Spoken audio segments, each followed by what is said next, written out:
And good evening, everybody. I'm meteorologist Kevin Niewood with this severe weather update. There is likely an area, not just of rotation, but there's potentially conditions in place here that could be causing a tornado. This right here, which is centered just east of Norristown. Again, the system moving to the east at about 25 miles per hour. You'll notice most of the thunderstorm and the shower activity is displaced to the eastern side of Collin here. So that's one of the good things about this storm. It's not very well organized. Patrons, new and old, welcome back to the Garden City. The Masters is here. So welcome back on this Sunday afternoon. It's going to be beautiful today. Yeah, and depending on your perspective, we're going to start it off on a chilly note, but great weather. It's probably one of the better starts to the Masters we've had in quite some time, I think. Get apart and then free the man all in under an hour, according to fire officials. He only had minor injuries. Definitely not a way to get ahead in life.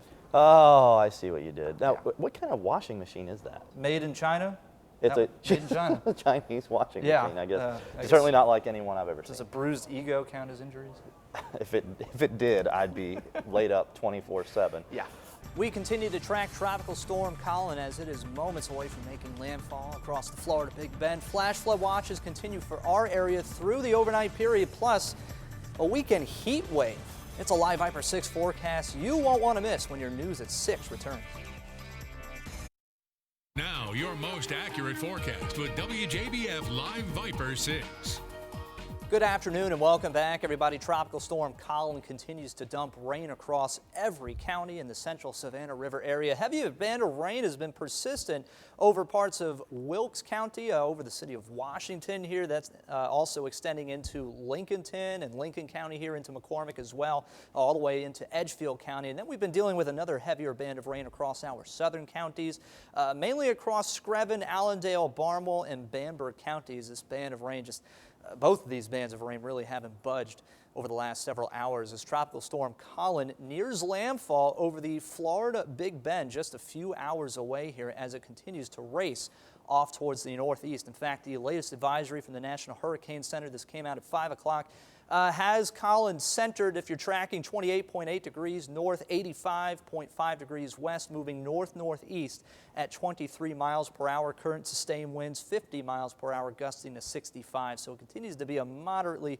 strength tropical storm at this hour with a central pressure of 1,002 millibars. That has come down a few millibars since the last advisory, but Tropical Storm Collin, being so close to landfall, is not expected to strengthen anymore. As it gets ready to move over land by 2 a.m. tomorrow morning, it'll make its closest approach to the central Savannah River area here, and then it is going to race off towards the northeast. It's being picked up by a cold front, and that is a good thing because that'll cause it to move away quickly.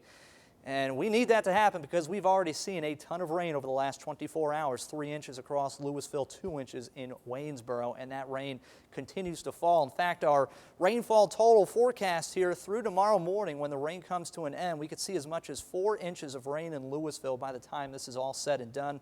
Maybe another ½ inch at Augusta Regional, 1.5 inches across Waynesboro, and 2.5 inches total across Barnwell and Allendale counties. That is why we continue to have flash flood watches for the entire CSRA until tomorrow morning at 6 a.m. when that rain is forecast to finally come to an end. Jiffy Loop Skyview Network camera looking soggy live at Augusta Regional Airport.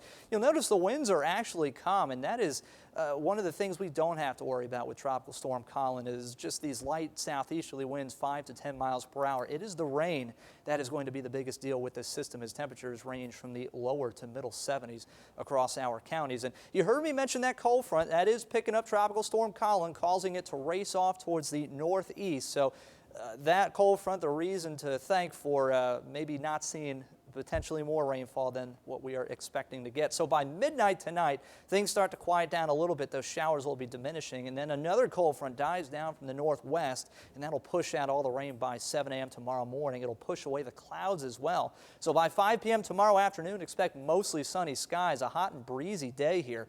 And then Wednesday morning, we're behind the cold front, so a little bit of a cooler morning. Temperatures in the lower 60s by 7 a.m. with sunny conditions. So 68 degrees for tonight. The rain continues early and then diminishes after midnight. 90 degrees for tomorrow, clearing skies. A very breezy and hot day. Northwest winds 5 to 15 miles per hour behind that cold front. And then getting dry and hot for your Live Viper 6 forecast. In fact, we could be dealing with the first heat wave of the season by the time we get to Saturday and Sunday. 95 on Saturday, just shy of 100 degrees on Sunday, guys. Up and down we go. Wow, I wonder if we blow really hard, if we can make it to 100. I think you might. I'm telling you. And it's close. just a few days out. It could get a little higher. We'll have to Yeah. wait and see on that, but I think it could happen. Thanks a All lot. right.